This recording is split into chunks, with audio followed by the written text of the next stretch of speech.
इस बीच सबसे पहले लोकसभा में अमित शाह कुछ कह रहे, वो सुनवा देते हैं। प्रयोग किया जाता है, इसका मतलब है अल्लाह के नाम पर संपत्ति का दान, पवित्र धार्मिक उद्देश्यों के लिए संपत्ति का दान। मान्यवर, वक्फ का समकालीन अर्थ, अभी जो अर्थ हम समझ रहे हैं, वो इस्लाम के दूसरे खलीफा श्री उमर के समय में अस्तित्व में आया। एक प्रकार से इसकी आज की भाषा में व्याख्या करें तो वक्फ एक प्रकार का चैरिटेबल एंडोनमेंट है, और जहां एक व्यक्ति संपत्ति, भूमि या मूल्यवान संपत्ति धार्मिक या सामाजिक भलाई के लिए दान करता है, बिना उसको वापस लेने के उद्देश्य से, वहां वक्फ की रचना कर। इसमें दान देता है, वो शब्द का बड़ा महत्व है। दान उस चीज का ही कर्ज किया जा सकता है जो हमारा है। सरकारी संपत्ति का दान मैं नहीं कर सकता मान्यवर, किसी और की संपत्ति का दान मैं नहीं कर सकता। दान उसी चीज का किया जाता है जो हमारा है मान्यवर। इसी विषय पर ये सारा जो बहस चल रहा है, चल रहा है। भारत का जहां तक सवाल है, दिल्ली में सल्तनत काल के प्रारंभ में मुइज़्ज़ुद्दीन घोरी के समय पर पहली बार वक्फ अस्तित्व में आया। अंग्रेजों के जमाने में 1863 के धार्मिक दान अधिनियम से चलता था। बाद में चैरिटेबल प्रॉपर्टीज एक्ट 1890 से चला। उसके बाद 1913 में मुसलमान वक्फ वैलिडेटिंग एक्ट अस्तित्व में आया। तब तक ये सारी प्रक्रियाएं चैरिटेबल एक्ट के तहत चलती थी। मान्यवर, आजादी के बाद वही एक्ट को 1954 में वक्फ के केंद्रीकरण के लिए बदला गया। 95 में वक्फ न्याय अधिकरण और वक्फ बोर्डों की स्थापना की। अब ध्यान से सुनिएगा मान्यवर, वक्फ परिषद और वक्फ बोर्ड ये 1995 से आए। ये पूरा झगड़ा जो चल रहा है, आपने नॉन हिंदू को रख दिया और नॉन मुस्लिम को रख दिया, गैर मुस्लिम को रखा। वो झगड़ा वक्फ में दखल करने का है। पहले तो वक्फ में कोई गैर इस्लामिक सदस्य आएगा ही नहीं, ये स्पष्टता समझ लीजिए। ना मुतवल्ली गैर इस्लामिक होगा, ना वाकिफ गैर इस्लामिक होगा। मान्यवर, वहां कोई प्रोविजन नहीं है। जो धार्मिक संस्थाओं का संचालन करते हैं उसमें कोई गैर मुस्लिम व्यक्ति रखने का प्रावधान किया भी नहीं है, हम करना भी नहीं चाहते हैं मान्यवर। इसलिए जो बड़े बड़े भाषण करते हैं कि समानता का अधिकार चला गया, दो धर्मों के बीच में समानता नहीं रही, मुसलमानों के धार्मिक अधिकारों के बीच में दखल खड़ी हो जाएगी, कुछ नहीं होने वाला मान्यवर। इस दृष्टि से देखें तो 1995 तक वक्फ की काउंसिल और वक्फ बोर्ड था ही नहीं, वो तो 95 से आया। और मान्यवर, ये जो भ्रम खड़ा किया जाता है कि ये एक्ट मुस्लिम भाइयों के धार्मिक क्रियाकलापों के अंदर, उनके दान की हुई संपत्ति के अंदर दखल करने का है, ये बहुत बड़ी भ्रांति फैलाकर, माइनॉरिटी को डराकर अपनी वोट बैंक खड़ी करने के लिए किया जा रहा है मान्यवर। कहां पर गैर मुस्लिम सदस्य रखे जाएंगे? परिषद में और वक्फ बोर्ड में। उसका काम क्या है? उनका काम धार्मिक क्रियाकलापों को कुछ चलाने का नहीं है। वो शुद्ध रूप से वक्फ का जो कानून, दान के लिए किसी ने दी हुई संपत्ति, उसका एडमिनिस्ट्रेशन अच्छे से चल रहा है, नहीं चल रहा है, कानून के हिसाब से चल रहा है नहीं चल रहा है, या तो दान जिस चीज के लिए दिया गया, इस्लाम धर्म के लिए दिया गया, गरीबों के भोजन के लिए दिया गया, गरीबों के उद्धार के लिए, वो उद्देश्य के लिए इसका उपयोग हो रहा है नहीं हो रहा है, इसका नियमन करने का काम है मान्यवर। अब मैं इसको मान्यवर बाकी सारे धर्मों के साथ कंपैरिजन करते हैं और कहते हैं दखल किया है, मैं उसको स्पष्ट करना चाहता हूं। मान्यवर वक्फ जो है वो हमारे यहां ट्रस्ट एक्ट है, इसमें ट्रस्ट है, तो ट्रस्ट के अंदर जो ट्रस्ट को बनाते हैं वो ट्रस्टी होते हैं और एक मैनेजिंग ट्रस्टी होते हैं। वक्फ में वाकिफ होता है, वक्फ होता है और मुतवल्ली होता है, ये सारे इस्लाम के अनुयायी हैं।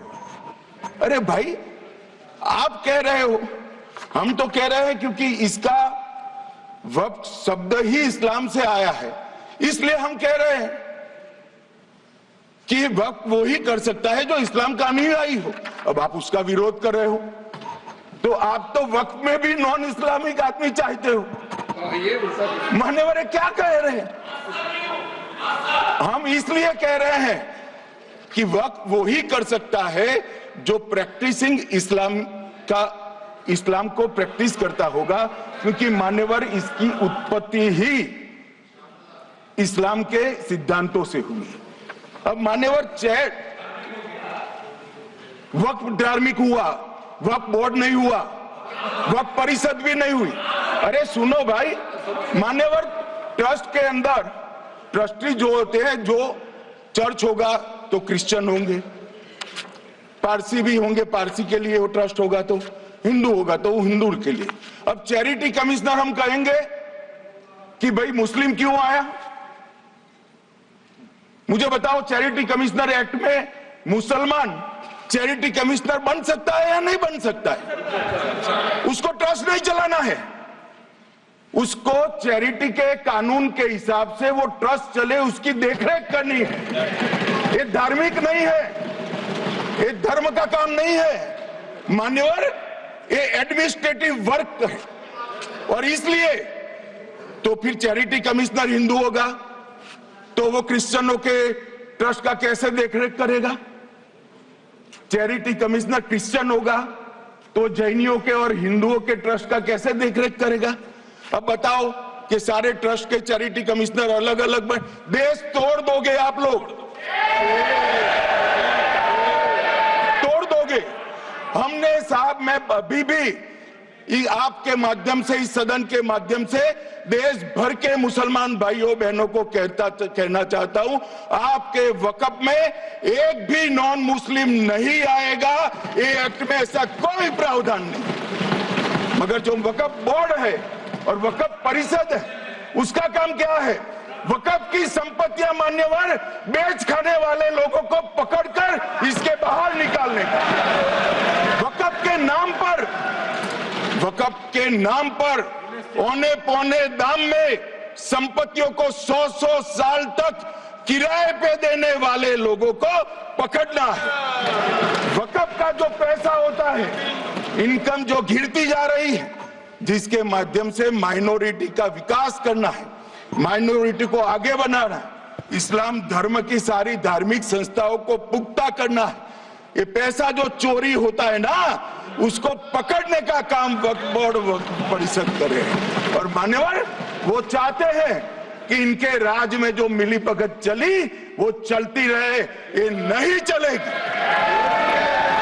ये नहीं चलेगी। और मान्यवर मैं आज आपको बताना चाहता हूं क्या स्थिति हुई है।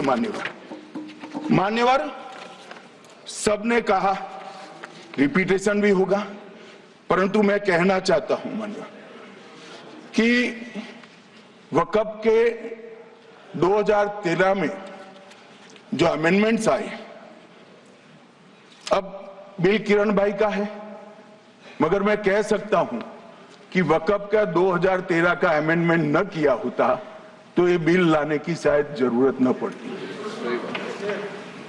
सब कुछ अच्छा चलता था, 14 में चुनाव आने वाला था, 13 में रातों रात तुष्टीकरण करने के लिए वक्फ कानून को एक्सट्रीम बना दिया गया। और मान्यवर, इसके कारण क्या हुआ?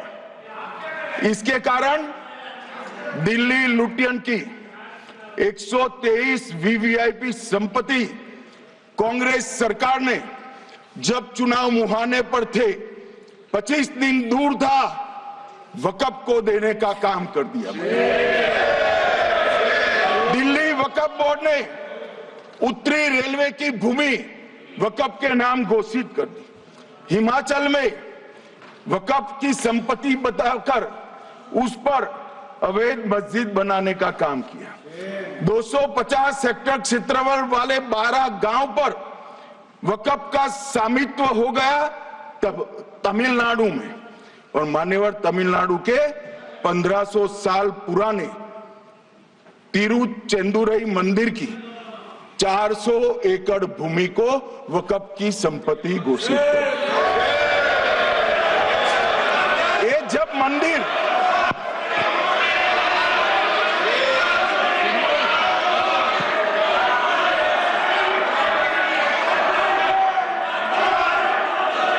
आपको मौका मिले अपनी बात कह देना, प्लीज बैठिए। मान्यवर, कर्नाटक की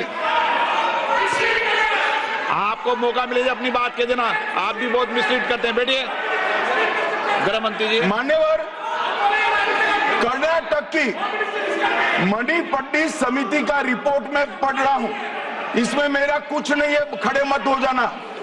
ये मणिपट्टी समिति का रिपोर्ट है। 29,000 एकड़ भूमि वक्फ की बिजनेस के उपयोग के लिए किराए पर दे दी।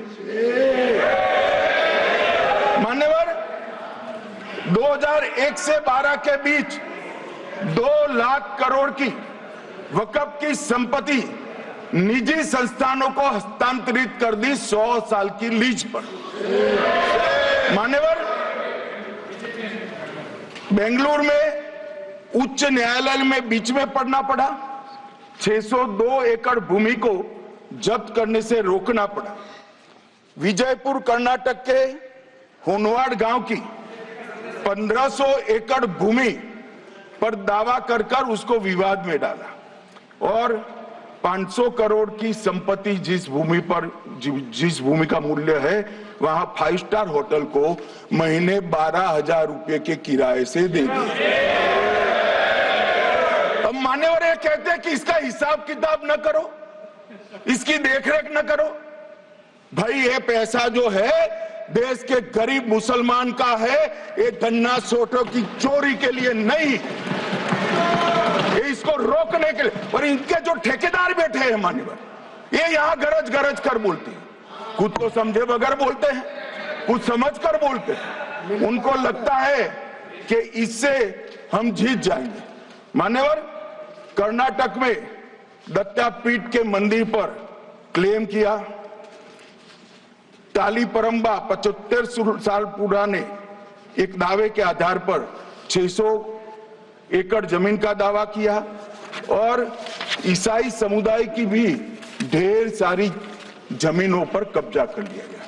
मान्यवर, आज देश के कई गणमान्य चर्च और चर्च के समूह वक्फ बिल का समर्थन कर रहे हैं। उनको लगता है कि इसका विरोध कर हम मुस्लिम भाइयों की सिंपैथी जीतकर अपनी वोट बैंक पक्का करेंगे, उसमें कोई फायदा नहीं होगा अखिलेश। इसलिए कि 4 साल में मुस्लिम भाइयों को मालूम पड़ जाएगा कि कानून तो उनके फायदे में है। और इसके साथ ये दक्षिण के सारे जो सांसद बोल रहे हैं, अपनी अपनी कॉन्स्टिट्यूएंसी में सारे चर्च को मान्यवर नाराज कर रहे हैं, उनको पता नहीं, सारे चर्च को नाराज करें। सारे चर्च ने रिजोल्व किया है कि हम खिलाफ इसका हम समर्थन करते हैं। मान्यवर, तेलंगाना में 66,000 करोड़ की 1700 एकड़ जमीन पर दावा कर दिया। असम में मोरीगांव जिले की 134 एकड़ भूमि पर दावा हुआ।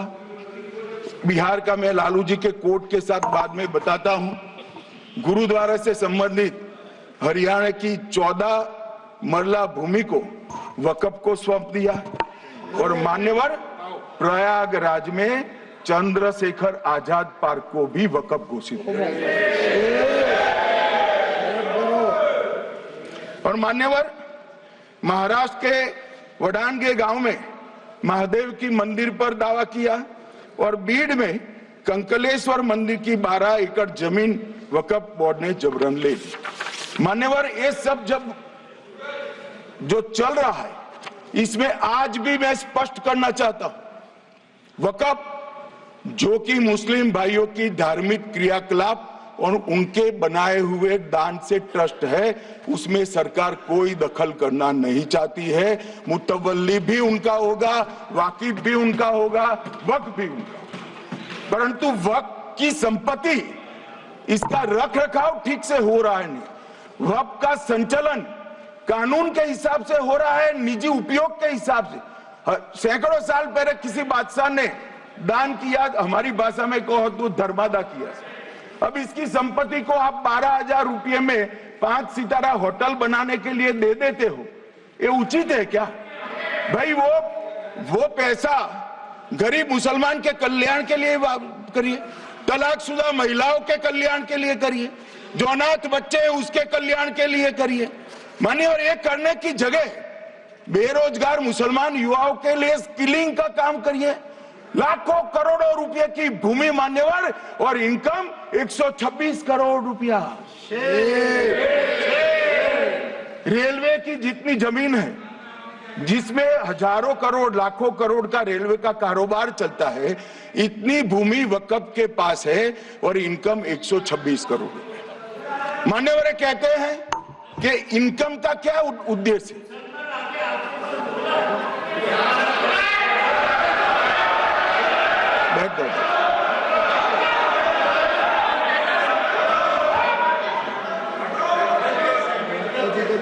मान्यवर, मैं दादा की टेंशन समझ रहा हूं, ये बंगाल के मुसलमान भी सुन रहे हैं, तो उनको टेंशन होना स्वाभाविक है। मान्यवर लालू प्रसाद जी, आज आरजेडी के सारे सदस्य बोले, जब 2013 का अमेंडमेंट आया, मैं लालू जी का तो पूरा पढ़ना चाहता हूं, बाकी सदस्यों का सिर्फ टोकन पढ़ूंगा। लालू जी ने क्या कहा? मैडम, सरकार जो यह संशोधन विधेयक पेश किया है, सरकार की पहल का हम स्वागत करते हैं।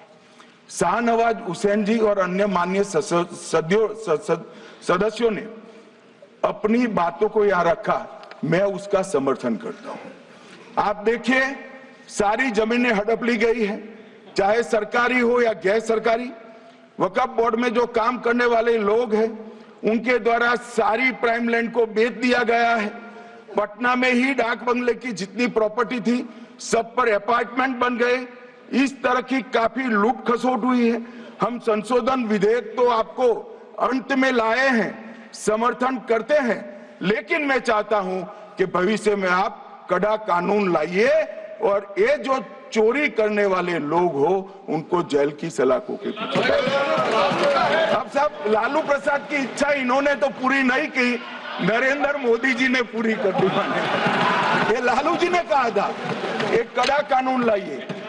मान्यवर शरीफुद्दीन शरीफ, उन्होंने कहा, मंत्री जी समझते हैं कि शायद इससे मुसलमानों का वोट मिल जाएगा, लिहाजा मुसलमान लोगों ने भी खुद ही तबाही मचाई है, इसलिए मैं गुजारिश करूंगा कि इसके लिए आप सख्त कानून बनाइए, उनके हाथों में हथकड़ियां पहनाइए और जो उनके कब्जे किए हैं वो जमीनों बेचकर गरीब और तलाकशुदा मुस्लिम बहनों का कल्याण करिए। इसके बाद श्री हमीदुल्लाह सैयद लक्षद्वीप से थे, उनका भी इसी टोन का भाषण है।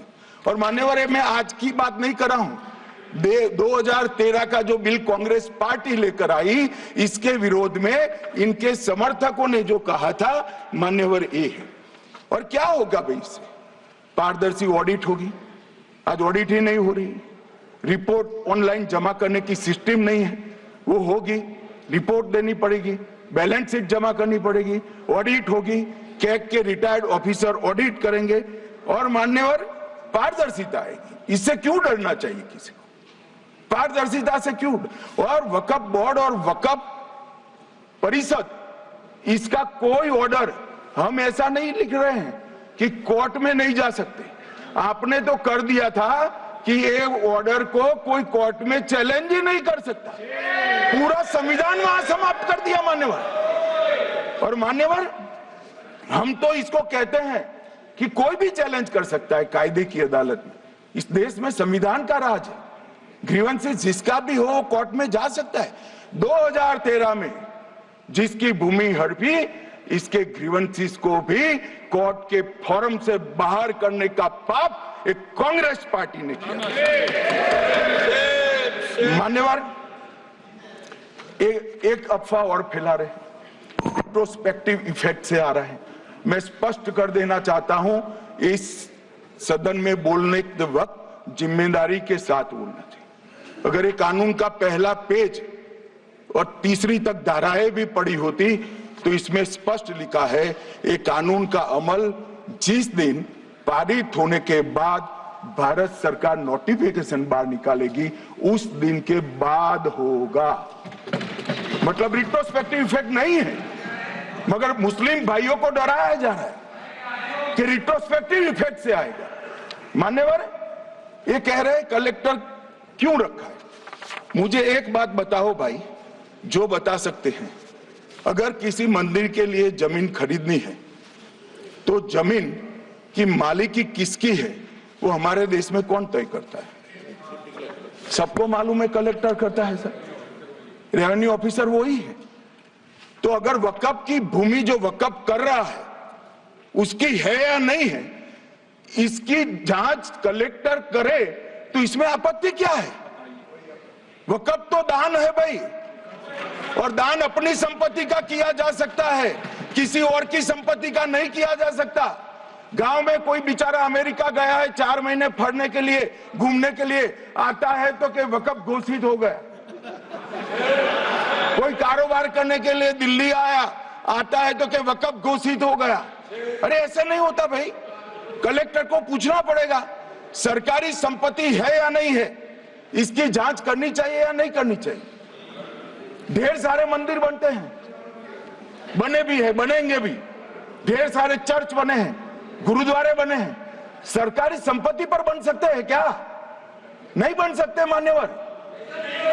जहां वक्फ की घोषणा होती है वो भूमि सरकारी है या नहीं है वो सत्यापित करना ही चाहिए, और कलेक्टर के अलावे इसको कोई सत्यापित नहीं। मान्यवर,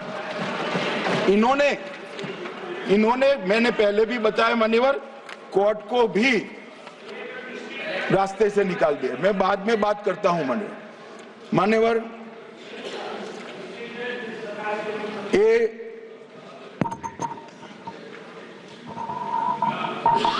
मान्यवर एक उपयोग के आधार पर वक्त की समाप्ति। मान्यवर ये कह रहे हैं कि सैकड़ों सालों से वहां प्रैक्टिस है।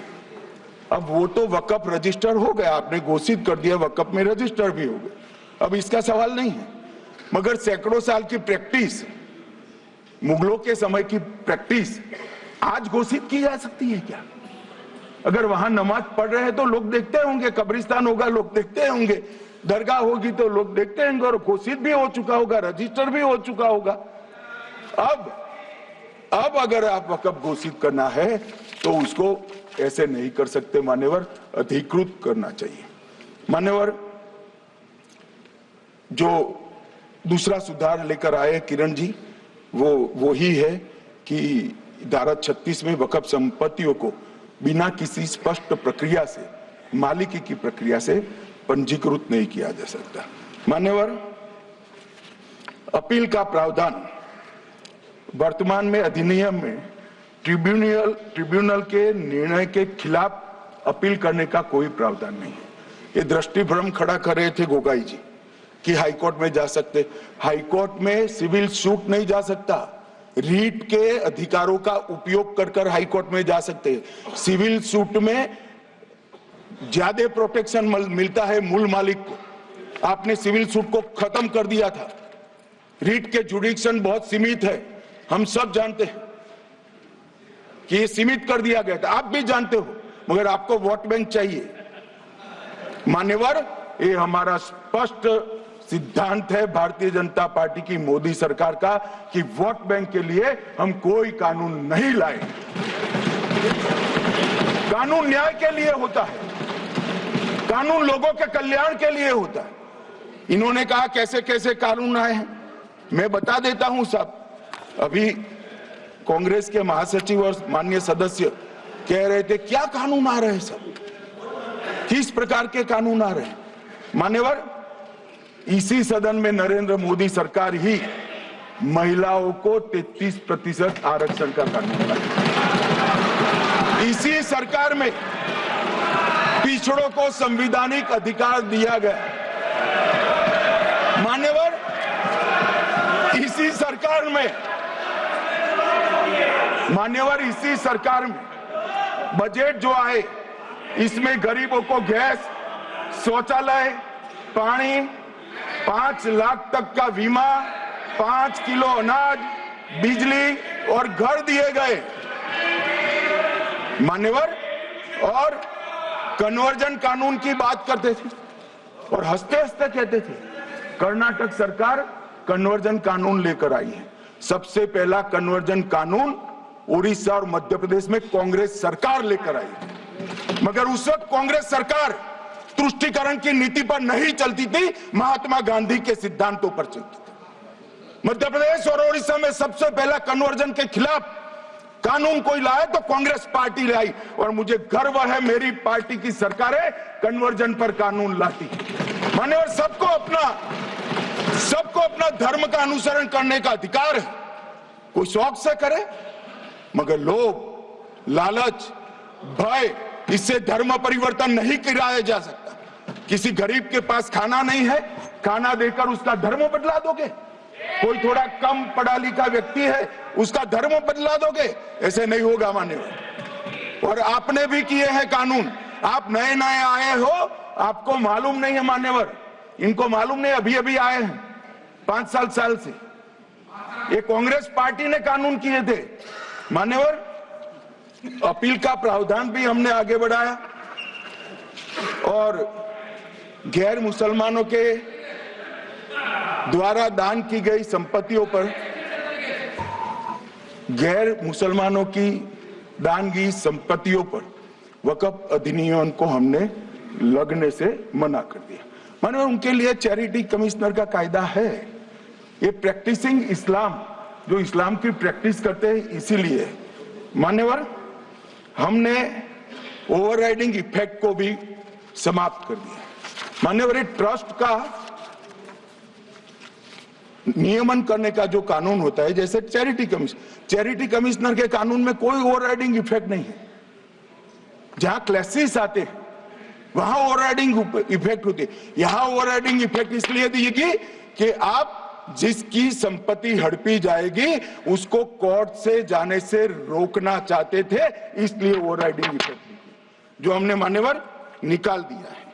मान्यवर, एक ऐसी चर्चा लेकर आए कि चर्चा नहीं, मैं आपको बताना चाहता हूं 2013 में जो अमेंडमेंट बिल आया, जिसके कारण ये बिल लाना पड़ा, वो बिल में कुल मिलाकर 5.4 घंटे चर्चा हुई थी, 5.5 घंटे दोनों सदन मिलाकर।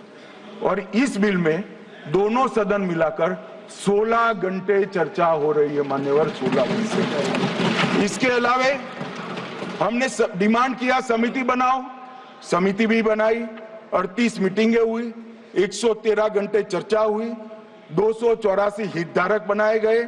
वक्फ बोर्डों की संख्या, जो उपस्थित वक्फ बोर्ड भी हुए राज्यों के 25 हुए, राज्य सरकार के प्रतिनिधि 15 राज्य सरकारों के आए, सांसद 8 हुए, विधायक विधान परिषद 7 हुए और अध्ययन दौरे 3 किए गए और अल्पसंख्यक आयोगों को भी 5 बुलाया गया। ये सबसे 92.68 लाख करीब 1 करोड़ सुझाव देश भर से ऑनलाइन आए। इसकी मीमांसा कर ये कानून बना है। आप ऐसे इसको खारिज नहीं कर सकते हो पूरी प्रक्रिया को। आप जो कर रहे हैं 5.5 घंटे की प्रक्रिया, ये बहुत लोकतांत्रिक प्रक्रिया है। और हम 16 घंटे चर्चा करते हैं कि चर्चा आपके अनुरूप चर्चा नहीं हो सकती। इस सदन में हर सदस्य बोलने के लिए स्वतंत्र है, कोई परिवार की यहां चलती नहीं है। ये तो जनता के नुमाइंदे हैं, किसी की कृपा से नहीं आए हैं। मान्यवर, वो जो दिल में है, जो जनता की आवाज है, वो रखेंगे।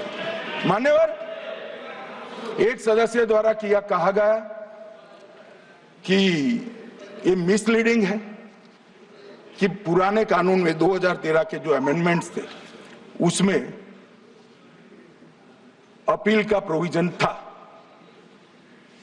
अब मैं कहना चाहता हूं 83(9) उसमें अधिकरण द्वारा किए गए किसी भी विनिश्चय का आदेश विरुद्ध, चाहे वो अंतरिम हो या फाइनल, इस पर अपील नहीं हो सकती। इसका मतलब अपील का प्रोविजन आपने रखा ही नहीं था। सिविल न्यायालय, राजस्व कोर्ट और अन्य प्राधिकरण उसके अधिकार क्षेत्र पर भी प्रतिबंध लगा दिया और सरकारी अधिसूचना जो बाद में वक्फ बोर्ड और वक्फ परिषद के एडवाइस से होगी, इसको भी कोई चुनौती नहीं दे सकता। मान्यवर, मुझे ये बताओ कि अभी अभी फैशन है संविधान लहराने की। ये संविधान के हिसाब से सरकार का या किसी भी निजी संस्था का कोई भी फैसला मान्यवर कायदे की कोर्ट से बाहर कैसे हो सकता है? कोई भी फैसला हो, ये देश की अदालत वो फैसले तक रुचि नहीं रखेगी। नागरिक ग्रीवेंसेस लेकर कहां जाएंगे? जिसकी भूमि हड़प कर ली गई वो कहां जाएगा? ऐसा नहीं चलेगा। आपकी वोट बैंक के लिए आपने किया था, हम खारिज कर रहे हैं, हम खारिज कर रहे हैं। ऐसा नहीं चलेगा। अदालत में जाइए, जिसको ग्रीवेंसेस है इधर और साइड से, और अदालत न्याय करेगी। न्याय के लिए तो अदालतें बनी हैं। और मान्यवर, यहां एक सदस्य ने तो कह दिया माइनॉरिटी इस कानून को स्वीकार नहीं करेगी। क्या धमकाना चाहते हो भाई? संसद का कानून है, सबको स्वीकार करना पड़ेगा। स्वीकार नहीं करेंगे मतलब क्या है? कैसे बोल सकते हैं कोई? हम कानून को स्वीकार नहीं करेंगे। एक कानून भारत सरकार का है, हर एक पर बंधन करता होगा और इसको स्वीकार करना पड़ेगा।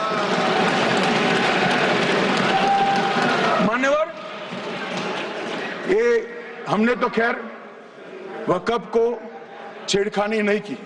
वक्फ बोर्ड और वक्फ परिषद के अंदर बदलाव किया है, मगर वक्फ के लिए भी क्या क्या जजमेंट आए। सैयद फजल पुकोया थंगल बनाम भारत संघ 10/11/28 को केरल उच्च न्यायालय ने उन्होंने कहा वक्फ बोर्ड एक स्टैट्यूटरी बॉडी है, यह मुस्लिम समुदाय का प्रतिनिधि निकाय नहीं है। इसका फंक्शनिंग मान्यवर एडमिनिस्ट्रेटिव है। धार्मिक क्रियाकलापों को तो वक्फ ने करना है, चाहे कब्रिस्तान हो, चाहे दरगाह हो, चाहे मस्जिद हो, चाहे चैरिटी का काम, वो वक्फ बोर्ड को नहीं करना है भाई। ये केरल हाईकोर्ट ने किया। इलाहाबाद हाईकोर्ट ने भी, उसने तो मुतवल्ली तक भी कहा है। अगर हम मुतवल्ली तो जो धर्म का है वो ही रखेंगे।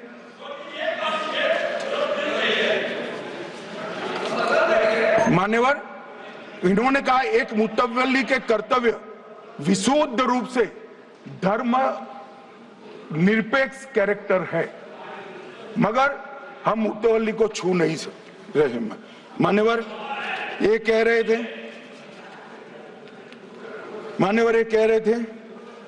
कि मान्यवर ये कह रहे थे कि कोई गड़बड़ियां नहीं हुई। मान्यवर,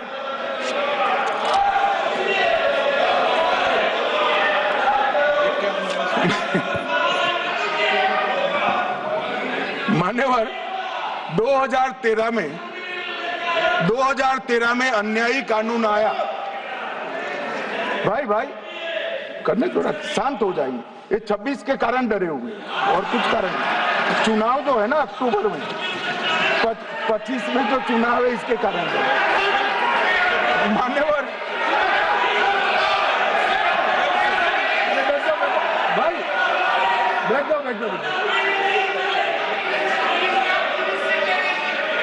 मान्यवर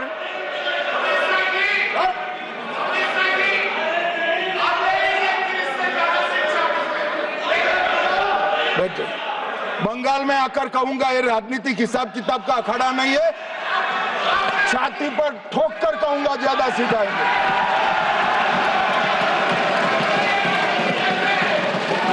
मान्यवर 2013 के अरे बैठ जाओ वकील साहब बैठ जाइए। मान्यवर 2013 में जे वो भी रिपीट होने वाले हैं। मान्यवर 2013 में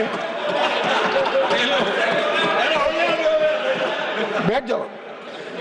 मान्यवर 1913 से लेकर 2013 तक 1913 से 2013 तक वक्फ बोर्ड का कुल एकड़ में भूमि सब वक्फ का मिलाकर 18 लाख एकड़ था।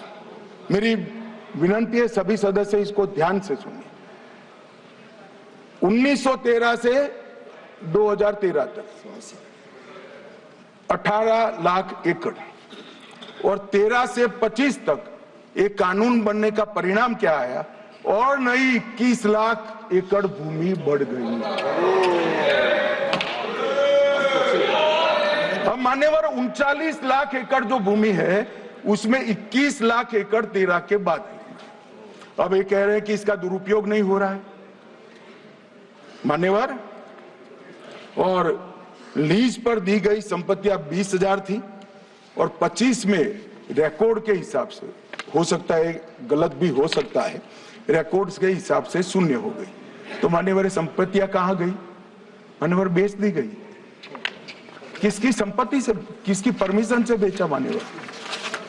मान्यवर मैंने पहले ही कह दिया कि केरल और देश भर के Catholic bishop council, Catholic bishop conference of India, Catholic Congress Kerala, भारतीय कैथोलिक धर्मगुरुओं की महासभा, केरल चर्चों की संयुक्त परिषद, कैथोलिक कांग्रेस केरला, ये सब ने इस बिल का समर्थन करा है और कहा है अन्यायी 2013 का सुधार।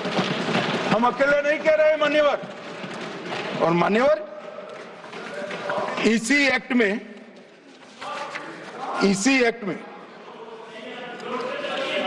हमने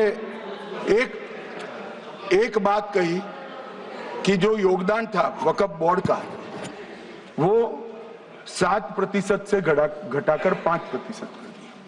मान्यवर अब ये जो कह रहे हैं ये मुसलमान भाइयों के हित में कह रहे हैं जिसका विरोध कर रहे हैं या अहित में? अगर 7 से 5% हमने कम किया तो कहां जाएगा? वो वक्फ में रहेगा। वक्फ बोर्ड का कम किया है। जो मस्जिद चल रही है उसको हमने 2% बढ़ाया है। ये उल्टा समझ रहे हैं मान्यवर। ये बिल जमीनों की सुरक्षा प्रदान करेगी मान्यवर। किसी की जमीन अब घोषणा मात्र से वक्फ नहीं बनेगी, उसको प्रोटेक्शन मान्यवर। पुरातत्व विभाग और एएसआई की जमीन को हम सुरक्षा देंगे। आदिवासी भाइयों की शेड्यूल 5 और शेड्यूल 6 की जो जमीन है वो सुरक्षित हो जाएगी। निजी संपत्ति जो आम नागरिकों की है वो भी सुरक्षित हो जाएगी। और वक्फ करने के लिए स्वामित्व को दान तो साहब अपनी संपत्ति का ही कर सकते हैं, गांव की संपत्ति का दान नहीं कर सकते। तो वक्फ निजी संपत्ति से ही स्वामित्व के बगैर नहीं हो पाएगा। इसमें पारदर्शिता लाने के लिए सूचना की प्रक्रिया को दाखिल किया गया है। वक्फ बोर्ड की वक्फ की जो संपत्ति घोषित करने की अधिकार थे उसको समाप्त कर दिए, कलेक्टर से सर्टिफाइड कराना पड़ेगा और नए वक्फ पारदर्शी तरीके से पंजीकृत भी करने पड़ेंगे। रजिस्ट्रेशन के बगैर कोई संस्था नहीं चल सकती। और मुस्लिम ट्रस्ट अब तक के जो है उसको हमने इस जो माफ करना कई सारे ऐसे मुसलमान भाई हैं जो वक्फ के कानून को अंदर दायरे में आना नहीं चाहते। मुझे मिले थे वोरा समाज वाले, वोरा समाज है, अहमदिया है, कई सारे ऐसे समुदाय हैं, सिया भी है, पसमंदाओं के भी कुछ ट्रस्ट हैं। वो सभी को मैं एक आनंद का समाचार देना चाहता हूं, अब मुसलमान भी ट्रस्ट एक्ट के अंदर अपना ट्रस्ट रजिस्टर करा सकता है। इसके लिए कंपलसरी नहीं है कि वो वक्फ के कानून में भी जाए, चैरिटी कमिश्नर एक्ट के तहत वो करने वाला है। मान्यवर, भूमि के रिकॉर्ड का कार्यालय होगा, समाचार पत्र और क्षेत्रीय भाषाओं में इसकी एडवर्टाइज दी जाएगी। ढेर सारे प्रावधान मान्यवर इसके अंदर किए हैं। महिला, सिया, पसमंदा, वोरा, अहमदिया उनका हमने समावेश किया ही है। और उन्होंने कहा, मैं सुन रहा था, मान्यवर एक फैशन हो गई, राम जन्मभूमि का मंदिर बनाने की बात आई तो इस देश के अंदर खून की नदियां बह जाएगी, मुसलमान रोड पर आ जाएगा, मुसलमानों का ये हो जाएगा, वो जहां ट्रिपल तलाक, फिर से डर, सीए आया कि मुसलमानों की नागरिकता चली जाएगी। जिन जिन ने भाषण किया है एक मुसलमान की नागरिकता गई है तो बता दो। मुसलमान भी जानता है। और मैं तो आपके माध्यम से देश के मुसलमानों को अपील करना चाहता हूं, मान्यवर, मैंने बहुत झेला है। ये कहते थे कि सीए कानून मुसलमानों की नागरिकता लेने 2 साल हो गए, एक भी मुसलमान की नागरिकता गई है तो सदन के पटल पर रखी। कितना झूठ फैलाया इन्होंने। मान्यवर, धारा 370 हटाई, ये कह रहे थे मुसलमानों का ये हो जाएगा, वो हो जाएगा, फिर से उमर अब्दुल्ला जीत कर आज शासन कर रहे हैं। आतंकवाद समाप्त हो गया, विकास शुरू हो गया, पर्यटन बढ़ गया। मान्यवर, एक कांग्रेस पार्टी और उसके साथियों ने मुसलमान भाइयों को डरा डरा कर अपनी वोट बैंक खड़ी करने का काम किया। हम नहीं डरा रहे मुसलमानों को, आप डरा रहे हो भाई। आप कह रहे हो ये हो जाएगा। मैं कहता हूं इस देश के नागरिक को किसी भी धर्म का हो कोई आंच नहीं आएगी। मान्यवर, ये नरेंद्र मोदी सरकार का सरकार। मान्यवर,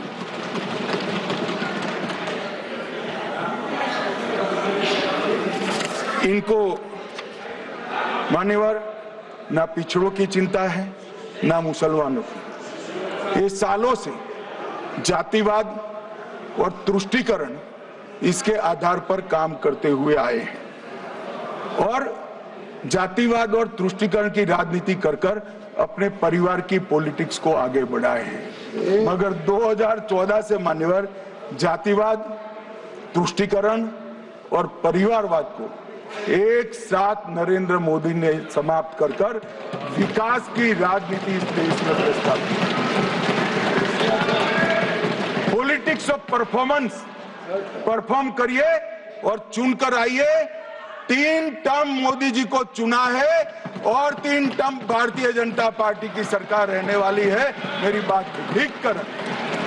मान्यवर, अंत में मैं किरण जी को बहुत बहुत बधाई देना चाहता हूं कि बहुत अभ्यास कर कर सारे दूषणों को निकालकर वक्फ कानून को शुद्ध, पारदर्शी और उद्देश्यों को समर्पित बनाने का काम रिज्जू साहब लेकर आए हैं। मैं इसका समर्थन करता हूं। ईटी मोहम्मद बशीर, आप कुछ बोलना चाहते थे? छोड़िए, गृह मंत्री जी ने विषय रख दिया। मेरा नाम सर माननीय वेणुगोपाल जी ने लिया था और सर मैंने बड़ा स्पष्टता से सर कह दिया था। ईटी मोहम्मद बशीर बाद में करो। ईटी मोहम्मद बशीर छोड़िए। ET Mohammad Bashir, E.T. Mohammad Bashir. Sir, thank you very much. Honorable Home Minister has completed a speech, lengthy speech, claiming as he is the savior of the minorities. He was announcing certain things and pretend themselves as the champion of the minorities. I would like to say that that is the biggest tamasha of 2025. There is no iota of truth in it. It is his government. He tortured the minorities in India, physically, mentally, socially, and economically. They did that much of injustice to the minorities. If he claimed that his government is doing goodness for the government, it is false. They are planning to do further injustice to the Muslims. That's a classical example as far as this legislation is concerned. Sir, coming to the crux of the bill, I don't want to take much of the time.